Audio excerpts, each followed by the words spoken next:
श्री मनु जी महाराज की बेटी देवहूति के लिए करदम जी ने विमान बनाया। सबसे पहला विमान करदम जी ने बनाया। उस विमान पर देवहूति और करदम जी भ्रमण किए। 9 बेटियां हुई, अनसुईया, अरुंधति, कला, श्रद्धा। 9 ब्रह्मा जी के मानस पुत्रों से इनका विवाह हुआ। अब करदम जी अपनी पत्नी से बोले, देवी बेटियां हो गईं, बेटियों का मैंने विवाह कर दिया, मेरी जिम्मेदारी पूरी हुई, अब मुझे आज्ञा दो, जाने दो, हमें जाने दो। जाने के लिए कहा। देवहूति ने कहा, प्रभु हमें एक पुत्र की कामना है। करदम जी बोले, ठीक है। करदम जी के द्वारा माता देवहूति को एक पुत्र हुआ जो साक्षात भगवान नारायण कपिल रूप में प्रकट हुए। बोलिए कपिल देव भगवान की जय हो। कपिल देव जी के रूप में भगवान प्रकट हुए। और करदम जी महाराज अब हाथ जोड़ते हैं कि गृहस्थी का काम पूरा।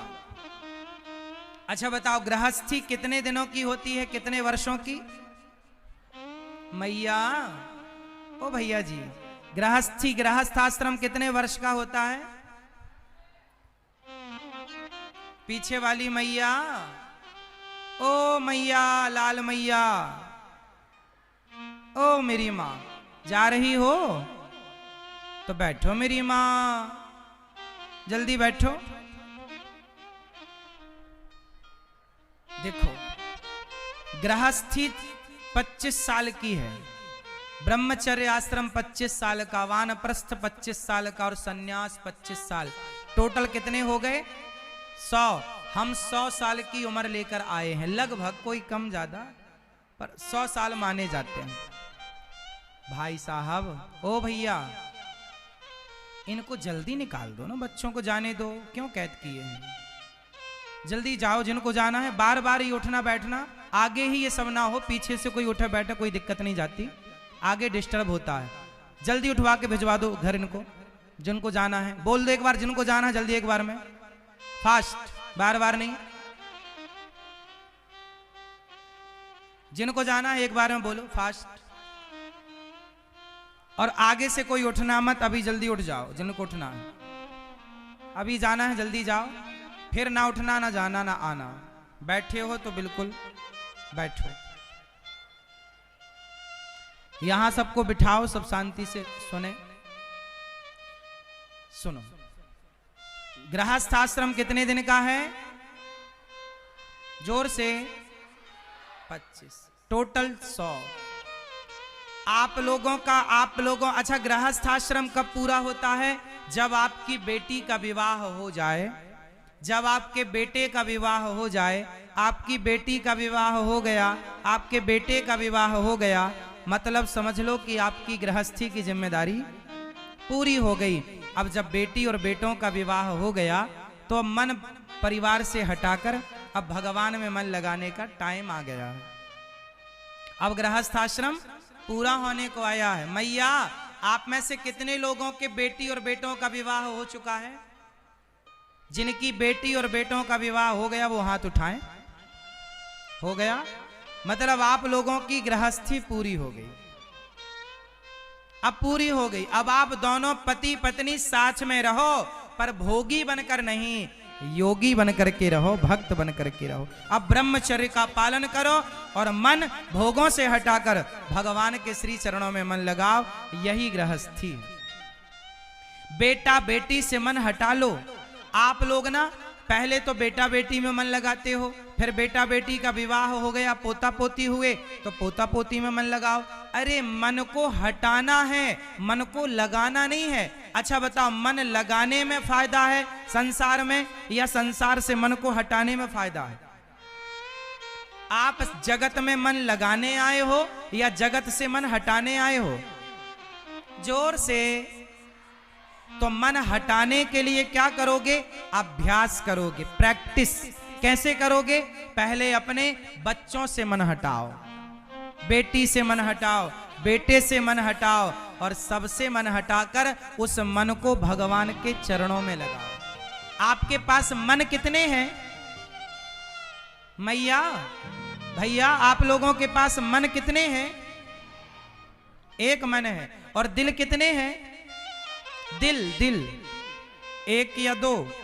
तीन? एक। अच्छा, आंखें कितनी हैं आपकी? और कान और पांव, हाथ, अंदर किडनियां और दिल। भगवान ने जब पांव दो दिए, आंख दो दिए, कान दो दिए, हाथ दो दिए, तो किडनियां जब दो हैं तो दिल भी दो दे देते भगवान, तो क्या बुराई थी?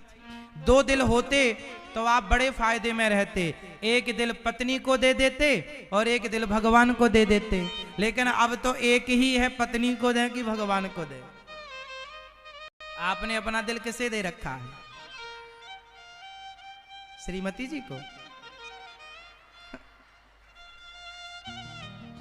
और आपने पहले पत्नी को दिया था, वापस ले लिए? तो कब लिए वापस? बहुत दिन हो गए। अच्छा किया इन्होंने, वापस ले लिया। आप लोग भी समझो, ये जो आपकी आंखें दो हैं, इसका कारण जानते हो? रहस्य। भगवान ने आपको दो आंखें इसलिए दी कि एक आंख से संसार को देखना, पति पत्नी, बेटा बेटी, व्यापार बिजनेस। एक आंख से जगत को देखना तो दूसरी आंख से जगन्नाथ जी को देखना। दो आंखें। दो कान भगवान ने इसलिए दिए कि एक कान से पति पत्नी, बेटा बेटी, घर परिवार, व्यापार बिजनेस, व्यापार की बातें सुनो, पर दूसरा कान भगवान की कथा के लिए रिजर्व रखो। एक कान, एक पांव से परिवार के लिए चलो, व्यापार के लिए चलो, तो दूसरा पांव से सत्संग के लिए चलो। एक हाथ परिवार और व्यापार के लिए बढ़े तो दूसरा हाथ समाज की सेवा, परोपकार, धर्म के लिए बढ़ता रहे। इसलिए ईश्वर ने सब दो दो दिया है, पर दिल एक है। अब आप बताओ, दिल एक है, दो होता तो एक पत्नी को देते, एक भगवान को, एक पति को देते, एक भगवान को। पर क्या बताएं, दिल एक है। तो आप लोगों ने अपना दिल किसे दे रखा है? मैया, जल्दी बताओ मेरी माँ। ओ काली मैया, क्यों खड़ी हो बीच में? मेरी माँ खड़ी होके पंचायत कर रही है। मैया मैया बैठो मेरी माँ। सुनो, दिल आपके एक है, तो आपने दिल किसे दिया? मैया बताएंगे आप लोगों ने दिल किसे दिया है? भगवान आज ही दिया कि इसके पहले ही दे रखा था? हाँ? और आप पुरुषों ने किसको दिल दिया है? अपनी पत्नी को। यदि पत्नी को दिया है, और पत्नियां जितनी बैठी हैं सुनेंगी, यदि आपने अपने पति को दिल दिया तो आज शाम को जाना और वापस लेना अपना दिल, और वापस लेके तुरंत वो दिल भगवान के चरणों में चढ़ा देना, दिल भगवान को देना। तो फिर आप प्रश्न कर सकते हैं हमसे कि महाराज जी, जब हम दिल अपने भगवान को देंगे तो फिर पत्नी पति को क्या देंगे और पत्नी को क्या देंगे? पति को कहां रखें? दिल में किसे रखो? दिल में किसे रखो? भगवान को। तो पत्नी को कहां रखें फिर? भाई पत्नी को रखने की, फिर आप पत्नी को कहां रखेंगे? बता, नहीं पता? तो अभी कहां रखें? घर में। घर में रखें भैया। आप बताओ, आप लोग पत्नी को कहां रखेंगे? भगवान को रखो दिल में, और पत्नी को, पति को, आपने पति को कहां रखा है? दिल में। और फिर भगवान को कहां रखेंगे? कुर्सी तो एक ही है, दो बैठेंगे तो टूट जाएगी, ये भी बजनी है।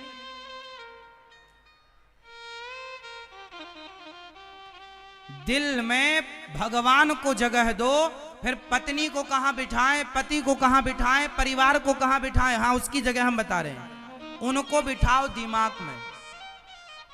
पत्नी पति, बेटा बेटी को कहां रखो? दिमाग में। कहां? जोर से दिमाग में रखो। क्यों? क्योंकि जो चीज दिमाग में होती है निकल जाती है। पत्नी ने कहा, सुनो जी जरा 2 किलो गुड़ ले आना, 1 किलो घी ले आना। पति घर आया, पत्नी बोली घी और गुड़ कहाँ है? पति बोला तेरी बात दिमाग से निकल गई। अक्सर बातें कहाँ से निकल जाती हैं? पत्नी पति, बेटा बेटी दिमाग में रखोगे तो फायदे में रहोगे। मरने के पहले ये सब निकल जाएगा, और दिल में जो रहेगा वो कभी नहीं निकलता। तो भगवान को दिल में रखना ताकि कभी ना निकले। भगवान को कहाँ रखना चाहिए? दिल में। और परिवार को दिमाग में रखने से यह फायदा कि मरने के पहले सब निकल जाए। क्योंकि मरते समय एक भरत जी नाम के राजा हुए, अभी मैं आगे कथा सुनाऊंगा आपको। एक भरत जी नाम के राजा हुए जिन्होंने मरते समय एक मृग का चिंतन किया था, मरते समय मृग में मन लगाया था, मृग में दिल लगाया था, तो उन्हें अगले जन्म में क्या बन के आना पड़ा? मृग बनकर आना पड़ा। कहीं आपने पत्नी में मन लगा लिया, कहीं आपने पति में मन लगा लिया, और मरते समय पति पत्नी परिवार का चिंतन करके मरे, तो जिसका चिंतन करके मरोगे वही गति होगी। तो कहीं आपकी गति ना बिगड़ जाए, इसलिए दिल में भगवान रहेंगे तो भगवान का चिंतन कर करके प्राण त्यागोगे, भगवान में मन लग करके मरोगे, गति हो जाएगी। इसलिए परिवार को दिमाग में रखो। दिल में किसे रखेंगे? भगवान को रखेंगे। हाँ हाँ। एक था दिल मिल गया वो शाम से,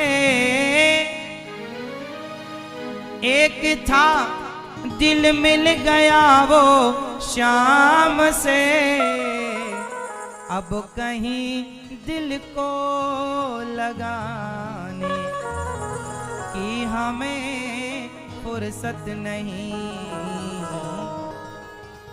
अब दिल कहाँ लगाएं? आप लोग ना दिल लगाते हो संसार में, बाद में रोते हो। आप रोते हो दिल मेरा तोड़ दिया उसने, बुरा क्यों मानूं। आप किसी को दिल दोगे तो तोड़ ही देगा। आपने दिया क्यों? गलत आदमी को, गलत लोगों को दोगे तो दिल आपका तोड़ मरोड़ दिया जाएगा। एक सज्जन गा रहे थे कि दिल के टुकड़े टुकड़े करके मुस्कुरा के चल दिए। दिल के टुकड़े, आप यदि जगत को दिल दोगे तो वो क्या करेगा? टुकड़े टुकड़े कर देगा। क्यों? दादाजी आपका दिल कहाँ है? किस में है? पत्नी में? परिवार में? भैया आप बताओ। ये कुर्ता वाले भैया बताएंगे, पीला कुर्ता बैठे पहन के बैठे, आप बताओ। हाँ, आपका दिल कहाँ है? यदि आपने संसार में मन लगाया, दिल संसार को दिया, तो संसार के लोग क्या करेंगे? दिल के टुकड़े टुकड़े करके मुस्कुरा के चल दिए। इसलिए दिल ना देना, दिल भगवान को, भगवान के चरणों में मन लगाना। यहाँ वहाँ से मन हट जाए और भगवान ही अपने हैं ये मान लो। बताओ, द्रौपदी ने दिल कहाँ लगाया? मीराबाई ने दिल कहाँ लगाया? तुलसीदास जी ने दिल कहाँ लगाया? सूरदास जी ने दिल कहाँ लगाया? रसखान और रैदास जी ने दिल कहाँ लगाया? भगवान ने भगवान में लगाया सबने अपना दिल। एक आप लोग हैं जो पत्नी पति बेटा बेटी में दिल लगा रहे हैं। अरे पत्नी बेटा बेटी में दिल नहीं, दिमाग लगाओ और दिमाग से इनको ठीक रखो, प्रेम से व्यवहार करो, अच्छे से रहो, अच्छे से रखो। दिल के भगवान के दिल से भगवान के तार जोड़ लो। ज्यादा हाय हाय ना करना, बेटा बेटा नहीं, बेटी बेटी नहीं, काम ना बेटा आएगा ना बेटी आएगी। जिम्मेदारी पूरी हो गई, जितना जल्दी हो सके मन हटाओ संसार से, भगवान में मन लगाओ। मान मेरा कहना नहीं तो पछताएगा, ये मिट्टी का खिलौना मिट्टी में मिल जाएगा। तो कौन कौन मेरी बात मानेगा और दिल भगवान में लगाएगा? और सब वापस ले लो अपना दिल और भगवान में लगाओ। मान मेरा कहना, बेटे से मन ना लगाना, बेटे में मन ना लगाना, बेटे में दिल ना लगाना। बेटे में दिल लगाओगे तो बेटा जब आपका साथ छोड़ देगा तो रोना पड़ेगा। अच्छा एक बात बताओ, एक स्त्री ने एक पराये मर्द में दिल लगा लिया। वो पराये मर्द के पास जाती, बड़ा सुख मिलता उसे। एक दिन पराया मर्द मर गया, और जब मरा तो वो जब मिलता था तो सुख देता था, और अब मर गया तो दुख दे रहा है। अब इसे सुख भी मिला और इसे दुख भी मिला। क्यों मिला सुख दुख? आप में से कितने लोग सुख दुख के चक्कर से बचना चाहते हैं? देखो, आप कहते हैं महाराज जी सुख आए बस दुख ना आए, ऐसा नहीं हो सकता। यदि रात आएगी तो दिन भी आएगा, दिन आएगा तो रात आएगी। यदि पाताल है तो आकाश है। तो आप कहते हैं कि सुख तो आए पर दुख ना आए। अरे भैया, जिसे सुख की कामना है वही दुखी है। सुख की कामना का त्याग करके देखो, फिर दुख आए तो बताना। सुख की कामना ही दुख देती है। इसलिए अब इस उम्र में जब बेटा बेटी का विवाह हो जाए तो सुख दुख से मन हटाओ। ना सुखी रहो ना दुखी। ना हमें सुख से, हमें तो रोटी मिल गई, 2 रोटी खाना, पेट भरना, भजन करना। अब कोई हमारा सम्मान करे या अपमान करे, कोई हमें सुख दे या दुख दे, ना सुख से मोहब्बत है ना दुख में कोई दिक्कत है। हर स्थिति में भगवान के अनुकूल रहो। मान मेरा कहना, बेटा बेटी से मन हटाने में बहुत फायदा है। वरना बेटी बेटी बेटा बेटी के चक्कर में पड़े रहोगे तो ठीक से ना जी पाओगे ना ठीक से मर पाओगे। जिम्मेदारी पूरी हुई, मन हटाओ, और जो मन संसार में लगा भगवान में मन लगाओ। मान मेरा कहना, मान मेरा कहना नहीं तो पछताएगा। मान मेरा कहना नहीं तो पछताएगा। ताली बजा लो हाथ उठा के। मान मेरा कहना नहीं तो पछताएगा। मान मेरा कहना नहीं तो पछताएगा। मिट्टी का खिलौना मिट्टी में मिल जाएगा। मिट्टी का खिलौना मिट्टी में मिल जाएगा। ओ मिट्टी का खिलौना मिट्टी में मिल जाएगा। मिट्टी का खिलौना मिट्टी में मिल जाएगा। जी मान मेरा कहना नहीं तो पछताएगा। मान मेरा कहना नहीं तो पछताएगा। मिट्टी का खिलौना मिट्टी में मिल जाएगा। मिट्टी का खिलौना मिट्टी में मिल जाएगा। जय हो, जय हो। हरि बोल।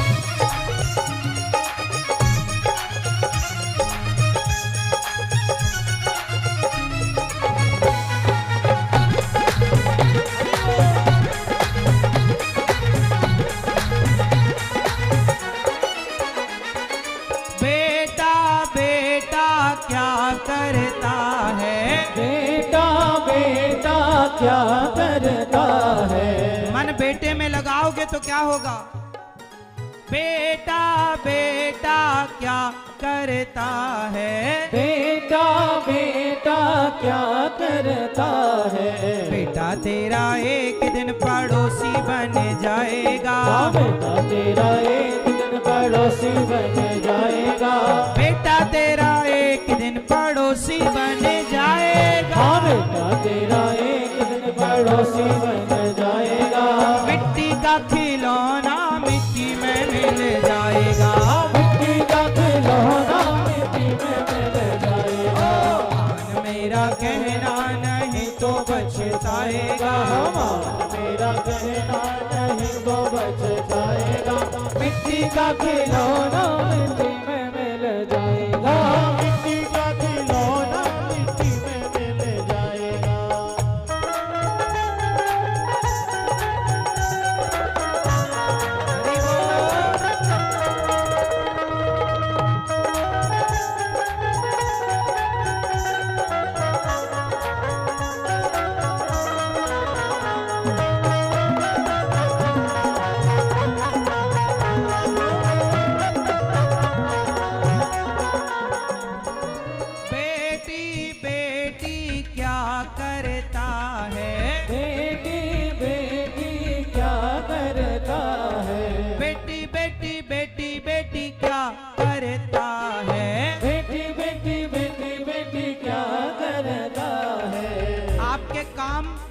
तो बेटा आएगा आपके काम, ना तो बेटी आएगी। काम आएंगे तो भगवान। द्रौपदी के काम कोई आया?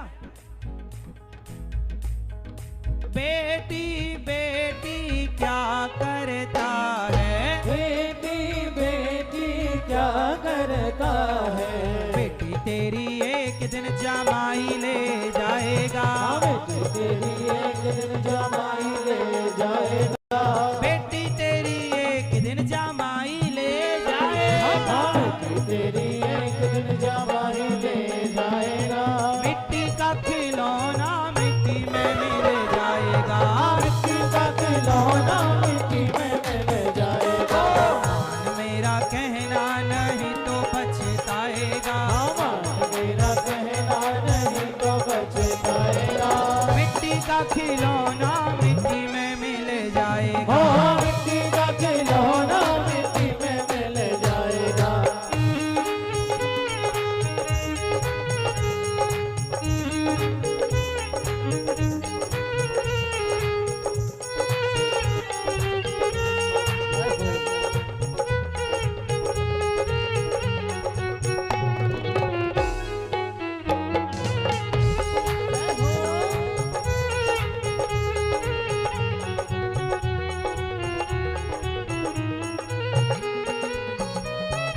पड़ोसी पड़ोसी क्या करता है, पड़ोसी पड़ोसी क्या करता है, पड़ोसी पड़ोसी क्या करता है, पड़ोसी पड़ोसी क्या करता है, पड़ोसी तो एक दिन जला के चलाएगा, पड़ोसी तो एक दिन जला के चला आएगा, पड़ोसी तो एक दिन जला के चलाएगा, पड़ोसी तो एक दिन जला के चला आएगा, मिट्टी का खिलौना मिट्टी में मिल जाएगा, मिट्टी का खिलौना मिट्टी में मिल जाएगा, मान मेरा कहना नहीं तो पछताएगा, मेरा कहना नहीं तो बचताएगा, मिट्टी का खिलौना मिट्टी में मिल जाएगा, मिट्टी का खिलौना मिट्टी में मिल जाएगा, ओ मिट्टी का खिलौना मिट्टी में मिल जाएगा, मिट्टी का खिलौना मिट्टी में मिल जाएगा, मिट्टी का खिलौना मिट्टी में मिल जाएगा, मिट्टी का खिलौना मिट्टी में मिल जाएगा। मान मेरा कहना नहीं तो पछताएगा, ये मिट्टी का खिलौना मिट्टी में मिल जाएगा। इसलिए अभी भी समय है, मन को सबसे हटाकर भगवान के चरणों में मन लगाओ। आप भगवान में मन लगाओगे तो कल्याण होगा, संसार में मन लगाने की जरूरत नहीं है।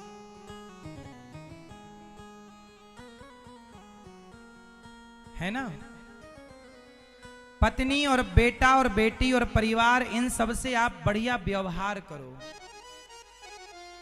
प्यार किससे हो? भगवान से। और संसार से क्या हो? बढ़िया व्यवहार। रिश्तों में क्या हो? व्यवहार। और भक्त और भगवान के रिश्ते में क्या हो? प्यार। भगवान से हो प्यार और संसार से हो व्यवहार। लेकिन आप उल्टा करते हैं, भगवान से तो व्यवहार करते हैं और संसार से प्यार करते हैं। अब आपको उल्टा करना है। प्यार किससे करना है? जोर से। और पत्नी पति, बेटा बेटी, रिश्ते नातों से अच्छा व्यवहार करो। पत्नी से अच्छा व्यवहार हो, पति से अच्छा व्यवहार हो, बच्चों के साथ अच्छा व्यवहार हो, बच्चों का माँ बाप से अच्छा व्यवहार हो। प्रेम सबका भगवान से ही हो, इनके सिवा प्रेम करने लायक कोई है नहीं। अब आप लोग करें संसार से प्रेम तो देखो, आप जगत से प्रेम करोगे तो रोना बहुत पड़ेगा। आप ना रोएं, इसके लिए हम बता रहे हैं कि प्रेम भगवान से करो। द्रौपदी तब तक रोती रही जब तक वो जगत के भरोसे रही, और जगन्नाथ पर भरोसा किया कि तुरंत आपका दुख दूर हो गया। देख लो, प्रैक्टिकल है। अब क्या आप लोगों को हम समझाएं, आप तो सब जानते हैं। जानते सब हैं, बस मान जाओ। इसलिए तो कह रहा हूं, मान मेरा कहना नहीं तो पछताएगा। कपिल कर्दम जी महाराज चले गए। भगवत चिंतन में मां देवहूति ने हाथ जोड़कर भगवान कपिल देव जी से प्रश्न किया। मां देवहूति ने जो सवाल किया उसी ज्ञान को कहते हैं सांख्योपदेश। कपिल भगवान से मां देवहूति ने हाथ जोड़कर कहा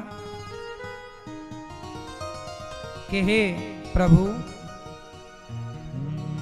निर्विण्णा नितरां भूमन् सदिन्द्रिय तर्षणात् येन संभाव्यमानेन प्रपन्नान्धं तमः प्रभो। मां देवहूति ने हाथ जोड़कर कहा, प्रभु हे प्रभु, मेरा मन मेरे वश में नहीं, मेरा मन मेरे बस में नहीं है, क्या उपाय करूं? अच्छा आप बताओ, आप लोगों का मन आप लोगों के वश में है क्या? जिन जिन का मन वश में है वो लोग हाथ उठाएं। किन किन का मन वश में है और किन का मन वश में नहीं है वो हाथ उठाएं। जिनका मन वश में नहीं है वो हाथ उठाएं।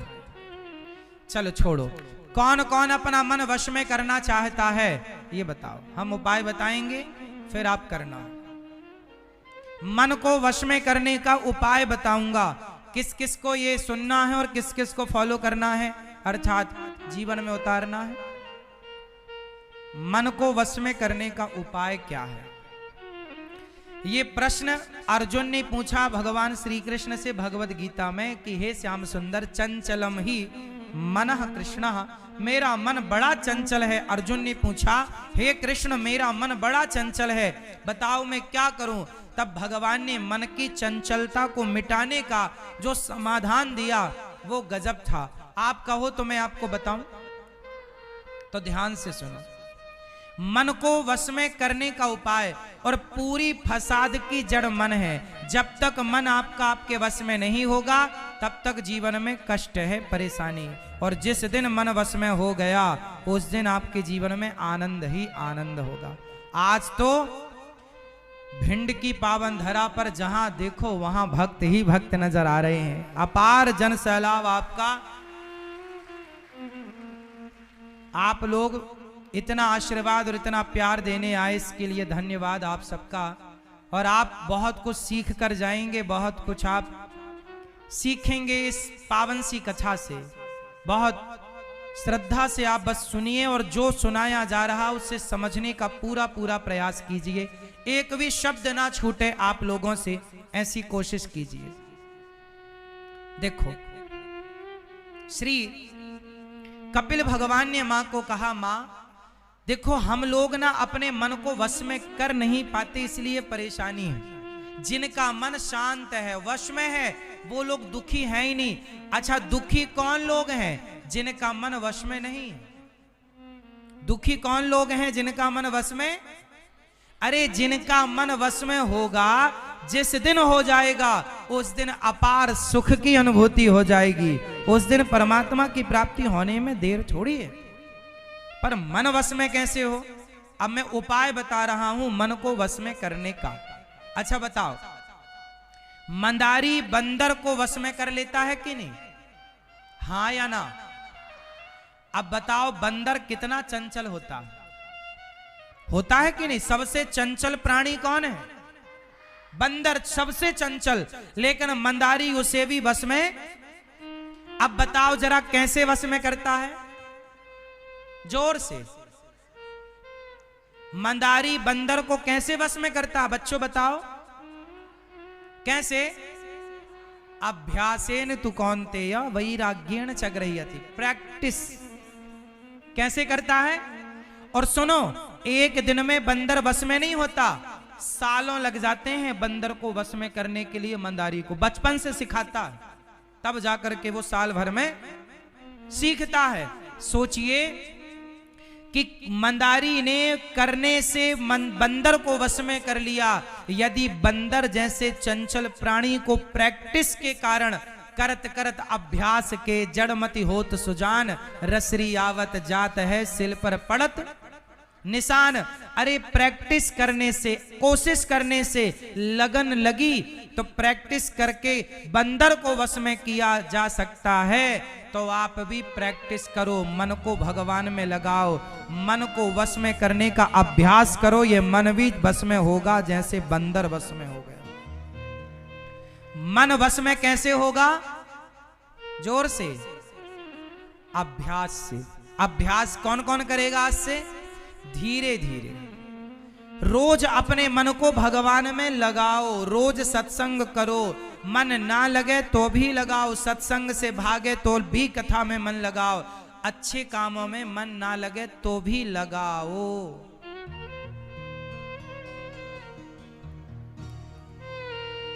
समझ में आ रही है ना मेरी मां? तो क्या करेंगे? मन को लगाएंगे। और याद रखना, जिस दिन घोड़सवार घोड़े को वश में करता है तो एक दिन में थोड़ी कर लेता है। घोड़ा अपने ऊपर बैठने नहीं देता जल्दी से। घोड़सवार प्रैक्टिस करता है, बार बार उसके ऊपर छलांग मार के चढ़ने की कोशिश करता है, तब जाकर घोड़ा वश में होता है। करने वाले ने, अच्छा बताओ, सर्कस में हाथी क्रिकेट खेलता है कि नहीं? सर्कस में शेर कहने से चलता है कि नहीं? हाँ या ना? जब शेर और हाथी को प्रैक्टिस के बल पर, अभ्यास के बल पर वश में किया जा सकता है तो मन को भी वश में किया जा सकता है। कोई कठिन काम है क्या? धीरे धीरे मन को जीता जाए, मन पर काम किया जाए, मन को कंट्रोल। अच्छा बताओ, मन की बात मान लेना सही है या गलत है? जोर से, सही है कि गलत? दादाजी बोलो सरकार, मन की बात मान लेना सही है या गलत है? जोर से, गलत है। यदि मन की बात मानोगे तो बहुत नुकसान हो जाएगा, इसलिए मन की मानो मत, मन को मारो। अब जैसे फॉर एग्जाम्पल मन कहता है कि चलो रबड़ी खाएं, पर आपको शुगर की बीमारी है, और यदि मन के कहने से रबड़ी खाओगे तो मार डालेगा ना मन, शुगर बढ़ जाएगी। इसलिए मन की बात मानो मत, मन को मारो। मन जो कहता है वो मत करो, जो सही है। कई बार मन गलत कहता है तो मन की बात मानोगे क्या? आप गलती क्या करते हैं? मन की बात मान लेते हैं। आप गलती क्या करते हैं? मन की हर बात, मन हुआ कर लिया, मन हुआ खा लिया, मन हुआ चले गए, मन हुआ बोल दिया ना। मन के हारे हार है, मन के जीते जीत, मन ही मिलावत राम से, मन ही करत फजीत। मन की गति है अटपटी, झटपट लखे न कोय, और मन की जब खटपट मिटे तो झटपट दर्शन होए। ये मन बड़ा चंचल है। ये मन की चंचलता मिटाने के लिए भगवान ने 84 लाख योनियों में सबसे श्रेष्ठ योनि क्या है? जोर से, बड़े भाग्य मानुष तन पावा, दुर्लभो मानुषो देहो देहि नाम क्षण भंगुरा। मनुष्य का शरीर बड़ा दुर्लभ है। 84 लाख योनि में आप किसी योनि से कहो, कुत्ता से, गधा से, बिल्ली से, तोता से, मैना से जाओ, मन वश में करो। क्या कोई अपने मन को वश में कर सकता है? कुत्ता बिल्ली? केवल मनुष्य मन को वश में कर सकता है, और मनुष्य होकर भी मन को वश में नहीं किया तो बताओ फिर मनुष्य होने का फायदा क्या है? यदि आपका भी मन गधों की तरह यहां वहां भागता रहा, कुत्तों की तरह यहां वहां भागता रहा, बंदरों की तरह यहां वहां भागता रहा, तो फिर मनुष्य होने का लाभ क्या है? क्या फायदा? फिर आप भी गधों की तरह, कुत्तों की तरह जीवन जी रहे। इसलिए कुत्तों की तरह, जानवरों की तरह मन न डुलाओ साहब।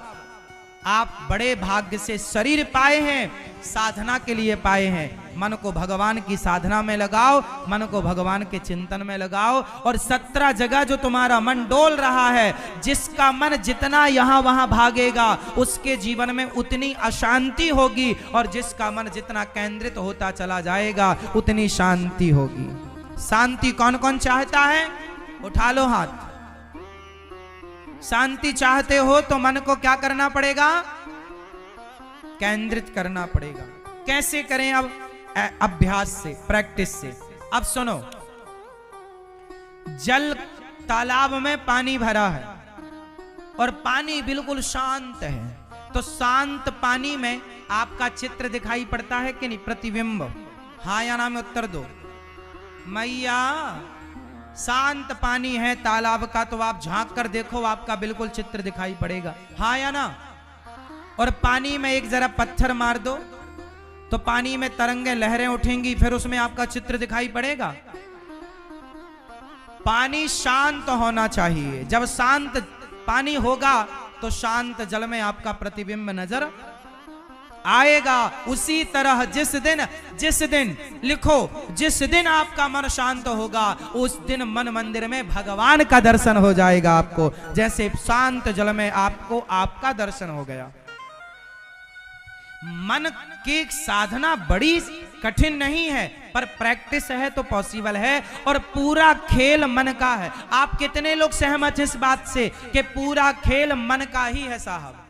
सुख दुख हानि लाभ, जीवन मरण, भगवान से मिलना ना मिलना, देवता बनना राक्षस बनना, नरक जाना स्वर्ग जाना, ये सब किसके हाथ में है? जोर से, जोर से मेरी मां, मन। इसलिए अपने मन को कुत्तों की तरह यहां वहां मुंह मत मारने दो।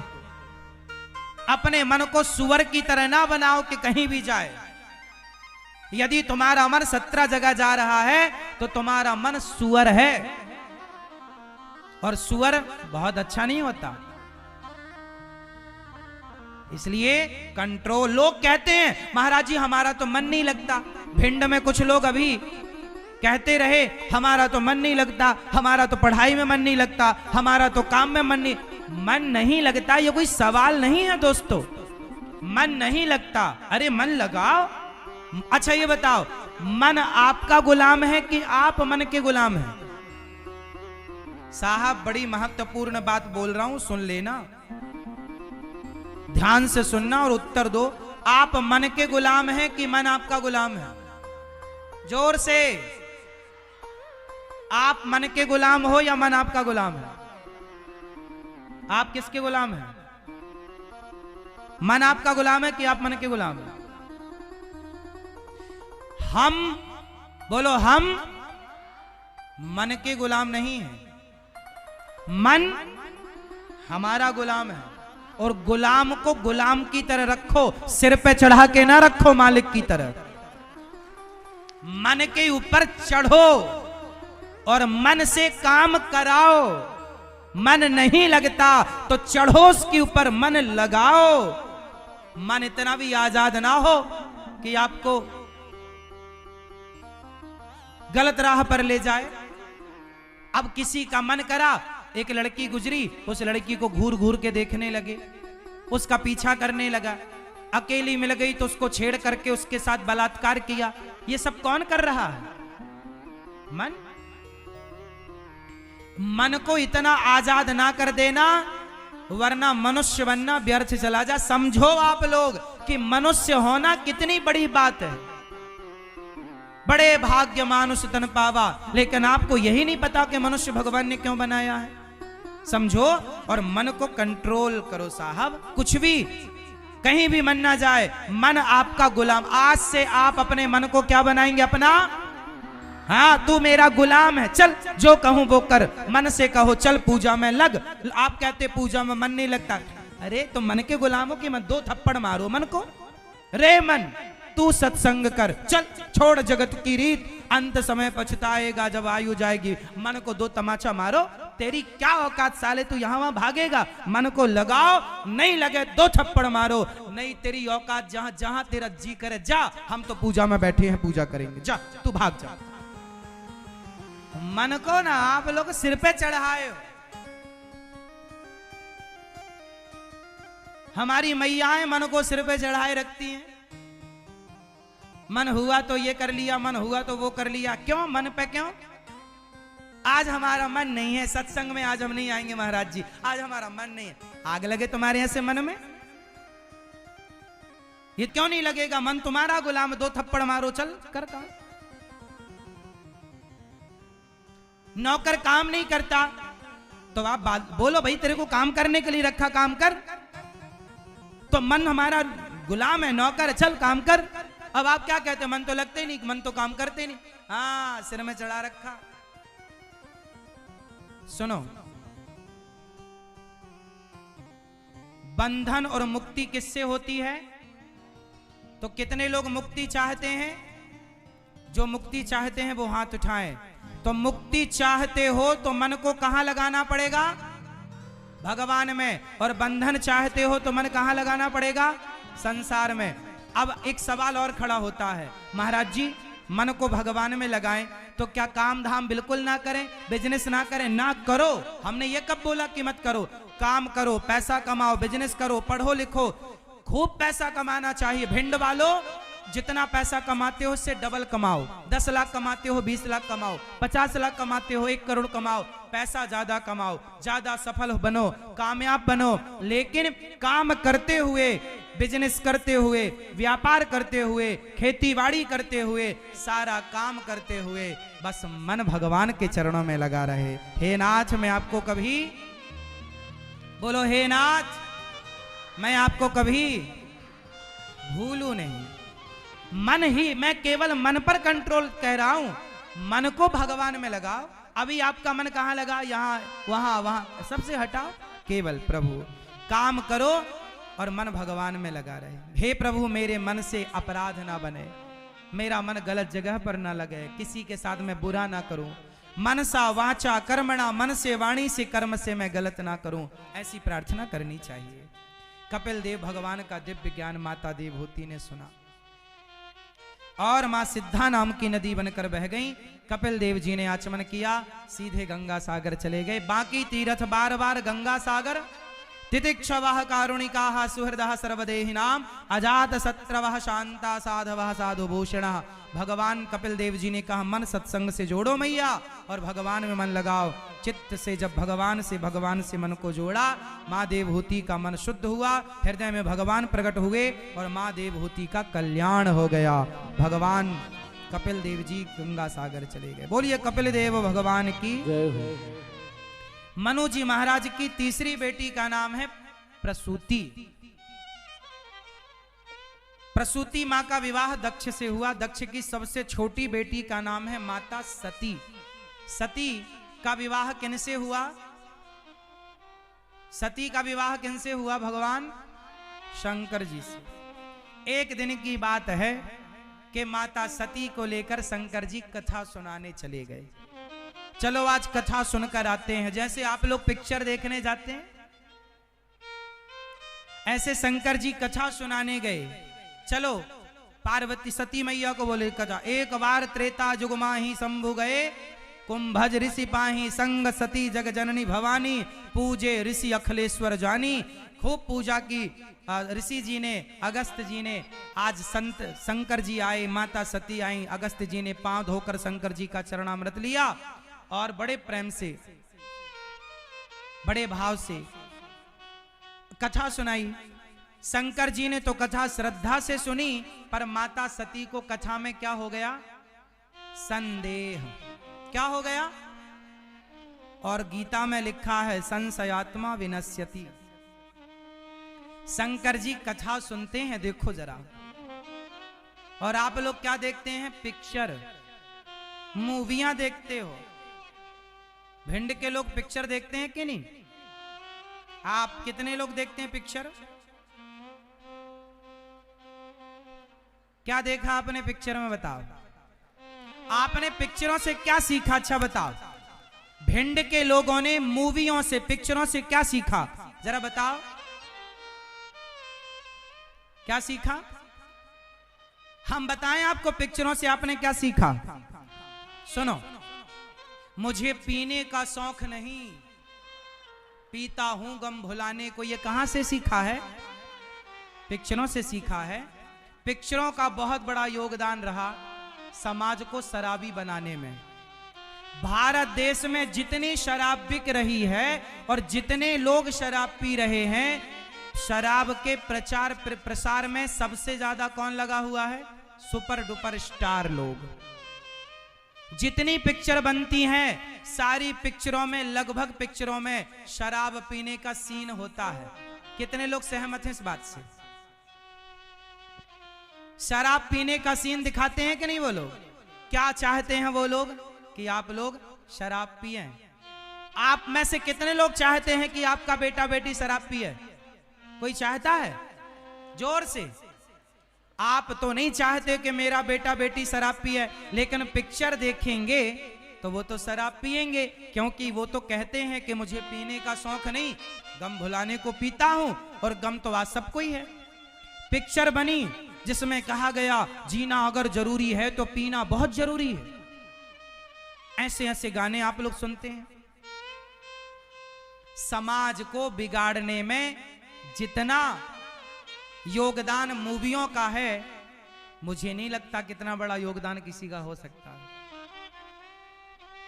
और आप लोग बताओ, आप लोग पिक्चर देखते हो, पिक्चर में क्या दिखाया जाता है कि शंकर जी पर दूध क्यों चढ़ाते हो? गरीबों में बांटो, गरीबों में बांटो। शंकर जी पर दूध चढ़ाओगे तो नाली पर बहकर जाएगा, व्यर्थ चला जाएगा। मैं सहमत हूं इस बात से कि नाली पर दूध जा रहा है, व्यर्थ जा रहा है, किसी को पिलाओ। लेकिन एक बात से भी मैं सहमत हूं कि कोई शिव जी पर दूध चढ़ा रहा है तो उसकी अपनी आस्था है, और आस्था सबसे बड़ी होती है। कोई चढ़ाए तो क्या बुराई है?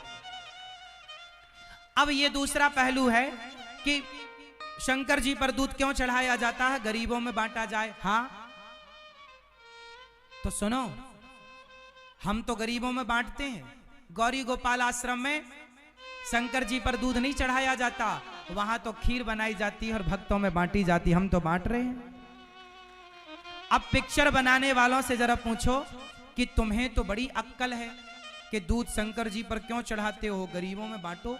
ये पिक्चर बनाने वालों को गरीबों की बड़ी चिंता होती है, तो जरा इनसे पूछो कि तुम्हें गरीबों की बड़ी चिंता है तो तुमने कितनी यूनिवर्सिटियां बनवा दी गरीबों के लिए? कितने कॉलेज और स्कूल बनवाए गरीब बच्चों के लिए कि वो जाके वहां निःशुल्क पढ़ेंगे? कितना? क्या कोई यूनिवर्सिटी, कोई कॉलेज, कोई स्कूल आपने सुना कि किसी सुपर डुपर स्टार ने बनाया? कितने लोगों को इन्होंने अन्न क्षेत्र बांटा? अरे भाई, शंकर जी पर दूध चढ़ाया जाता है, उसका एक साइंटिफिक रीजन है। अब ये मैं कारण बताऊंगा आपको। पहले ये बात बताऊं, ये बताओ शंकर जी पर दूध आदमी कितने का चढ़ाता है? जोर से। कितने रुपए का दूध शंकर जी पर चढ़ाता है आदमी? एक आदमी ज्यादा से ज्यादा 10 रुपए का, 5 रुपए का दूध, 10 रुपए का दूध या 20 रुपए का दूध। और वहां दूध बेचने वालों को भी रोजगार मिल जाता है। तो दूध शंकर जी पर चढ़ाया 10 रुपए का या 20 रुपए का, और दूध तो गाय कल फिर देगी, परसों फिर देगी, कोई बहुत बड़ी बात नहीं है। दूध तो गाय रोज देती है। तो दूध 10-20 रुपए का चढ़ाया जाता है। और शराब, बताओ शराब महंगी है कि दूध महंगा है? जोर से। तो शंकर जी पर दूध क्यों चढ़ाया जाता है? गरीबों में बांटा जाए। तो सवाल मेरा है, शराब क्यों पी जाती है? वो पैसा गरीबों में बांट दिया जाए जो शराब पीने में खर्च होता है। करोड़ों रुपए लेकर के बड़े बड़े सुपर डुपर स्टार शराब का प्रचार करते हैं साहब, हाँ या ना? अब बताओ, ये पिक्चर बनाने वालों ने जितने नौजवान दोस्त हैं मेरे, इनको भड़का दिया, बरगला दिया। आज पिक्चर देखने के कारण बच्चे मंदिर नहीं जाते।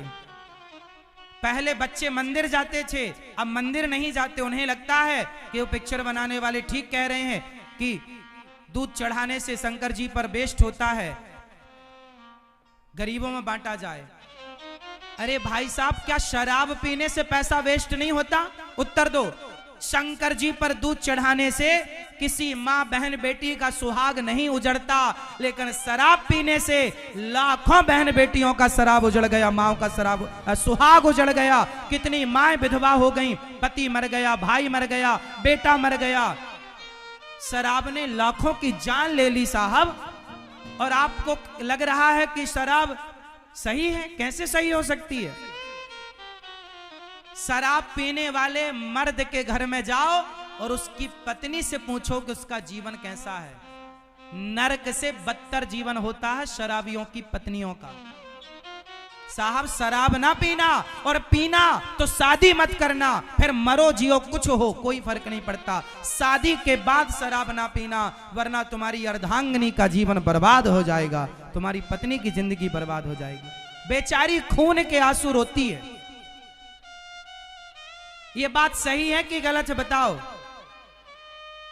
शादी के बाद कोई पुरुष शराब पीने लग जाए और शराब के नशे में डूब जाए तो पत्नियां खून के आंसू रोती हैं या नहीं?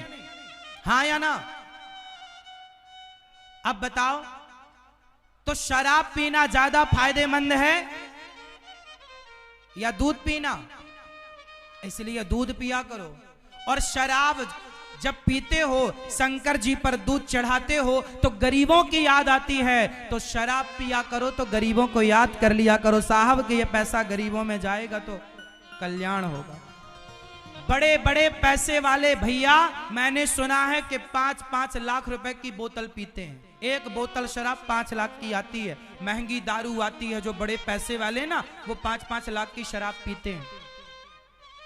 अब बताओ, 2-2 लाख की शराब, 1-1 लाख की शराब, आप लोग एक छोटी सी पार्टी करते हो शराब की तो 50,000 की शराब पी जाते हो, तब तुम्हें गरीबों की याद नहीं आई? और 10 रुपए का दूध चढ़ाते हो तो गरीबों की याद आती है? आनी चाहिए गरीबों की याद। लेकिन शंकर जी पर दूध क्यों चढ़ाया जाता है, इसका कारण कौन बताएगा? ये दास अनिरुद्ध बताएगा। आपको कारण बताने ही तो आया हूं। सुनो, अब मैं आता हूं शंकर जी पर दूध क्यों चढ़ाया जाता है इस पर। चलो बताओ, शंकर जी पर दूध किस महीने में चढ़ाया जाता है? जोर से। जो हम बता रहे हैं वो मेरी बात पूरे भिंड के लोगों तक पहुंचाने की जिम्मेदारी आप लोगों की है। सब तक पहुंचाना, जहां बैठना कथा की चर्चा करना, जो सीखना वो बताना। चलो बताओ, शंकर जी पर दूध किस महीने में चढ़ाया जाता है? सावन। अब सावन में ही क्यों चढ़ाया जाता है?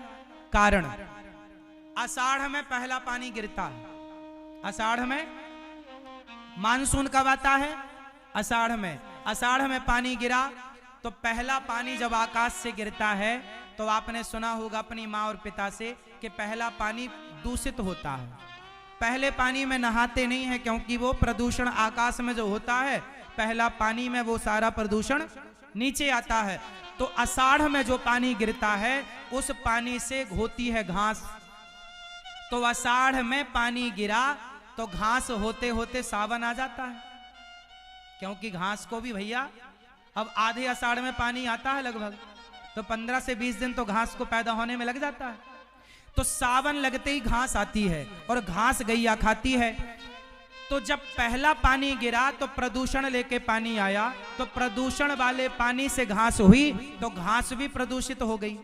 तो प्रदूषित घास जब गैया खाई तो उसका दूध भी प्रदूषित हो गया। तो बड़े बुजुर्गों ने सोचा कि ये प्रदूषित दूध है, इसे बच्चों को नहीं पिला सकते, इसे फेंक भी नहीं सकते क्योंकि गोरस है, तो क्या करें? बोले चलो शंकर जी पर चढ़ा देंगे, पुण्य भी मिल जाएगा और दूध भी ठिकाने लग जाएगा, क्योंकि पहला दूध सावन का पीते नहीं है। पहली बारिश के पहले पानी के पहली घास का पहला दूध नहीं पिया जाता। ये पुरानी तुम्हारे बाप दादों की मान्यता थी, उस मान्यता को हम सब फॉलो करते चले आ रहे हैं।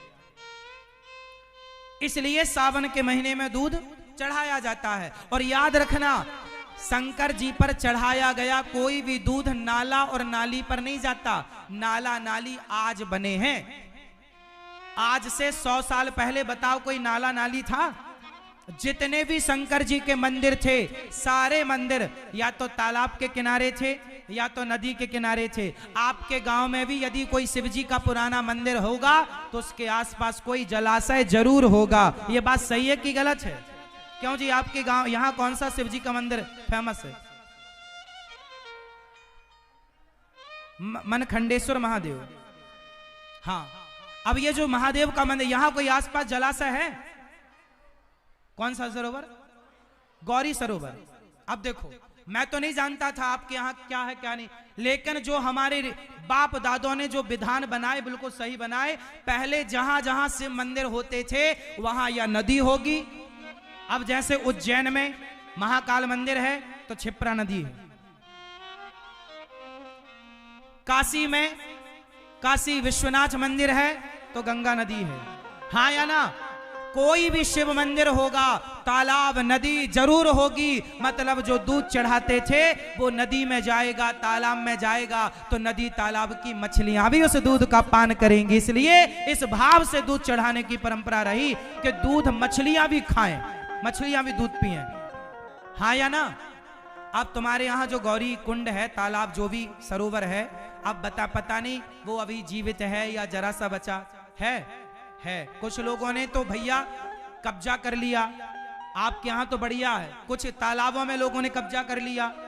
कुछ आजकल तो नदियां नाला बन गई, आजकल तो नदियां। अब तुमने नदियों को नाला बना दिया, इसमें शंकर जी का दोष है क्या? तुम खुद नदियों को नाला बनाते हो और कहते हो शंकर जी पर दूध चढ़ाने से क्या होगा?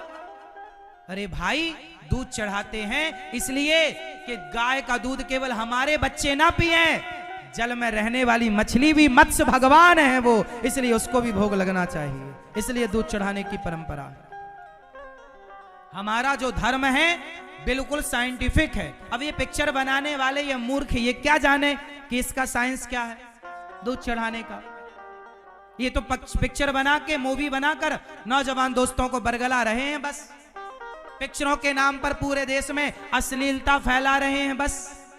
क्या काम बचा इन लोगों का? ये लोग प्रचार किसका कर रहे हैं? भिंड वाले भक्त तो ध्यान से सुनना, आपके जितने सुपर डुपर स्टार हैं पिक्चर बनाने वाले, इन्होंने प्रचार किसका किया? गुटके का, दाने दाने में केसर का दम।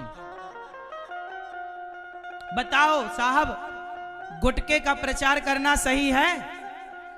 आप क्या चाहते हैं कि आपके बच्चे गुटखा खाएं? तो फिर ये सुपर डुपर स्टार पैसे के लिए गुटके का प्रचार कर रहे हैं कि नहीं? जोर से हाँ या नाम उत्तर दो। भीष्म पितामह की तरह चुप्पी ना साधो, वरना महाभारत होगा। बोलना सीखो, गलत को गलत, सही को सही। जो गलत है उसे बोलो कि गलत है, पितामह नहीं बोले कि गलत है, इसलिए महाभारत हो गया। सर्वनाश हो जाएगा उस समाज का जो गलत को गलत नहीं कहेगी। तुम्हारे बच्चे बिगड़ गए, कौन जिम्मेदार है?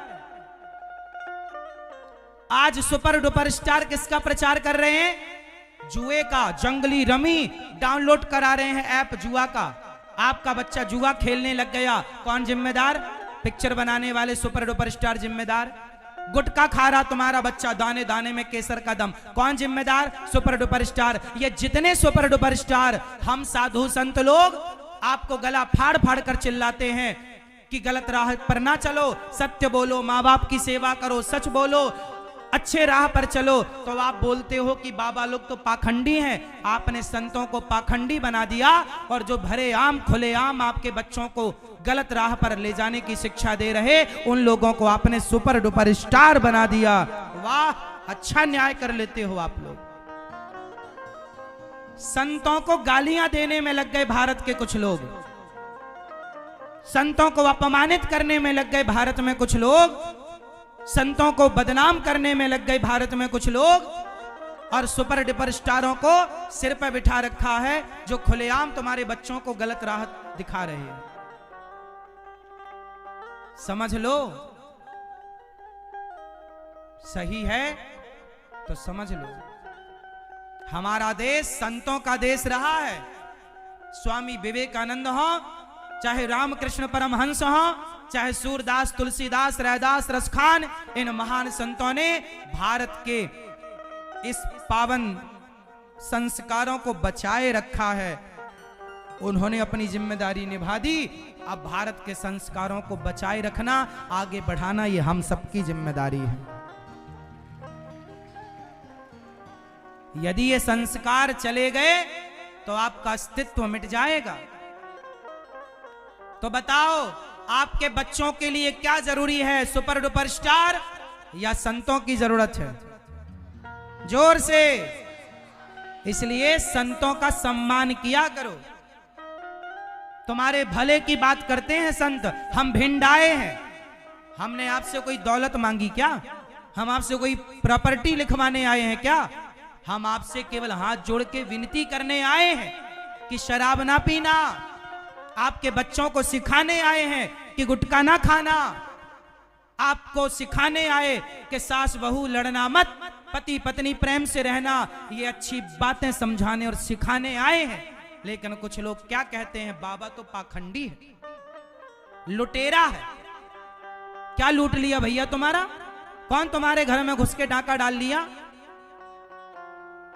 संतों ने समाज का कितना अपमान सहा है,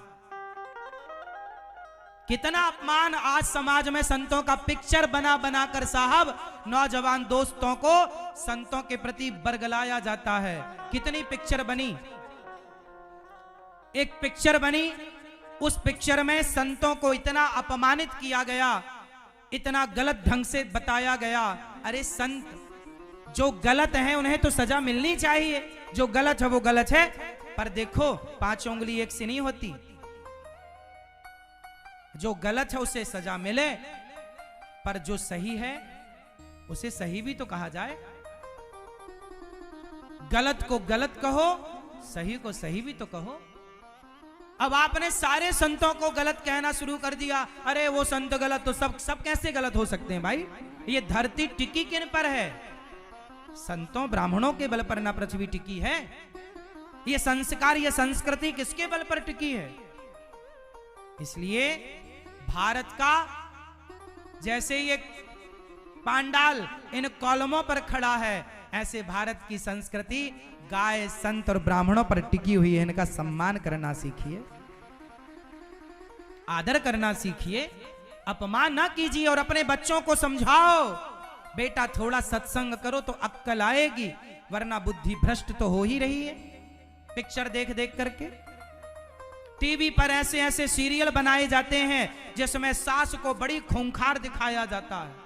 आजकल की लड़कियों को सास से डर लगता है क्योंकि सीरियलों में सास को डेंजर दिखाया है।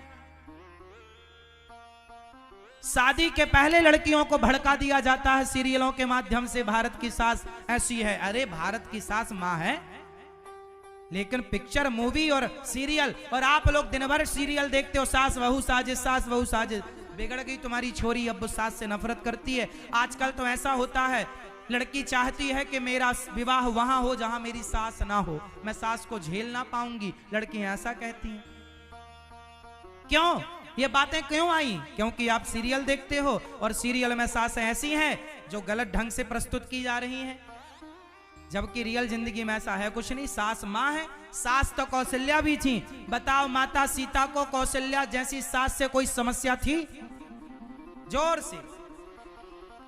फिर सास बहू हमारे यहां मां और बेटी की तरह होती है, लेकिन आज कुछ सीरियल बनाने वालों ने इन रिश्तों में जहर घोला और वो कामयाब भी रहे। क्या क्या बताएं, किस तरह से तुम्हारा जीवन बिगाड़ने की षड्यंत्र चल रही है, आप समझ नहीं पा रहे हो।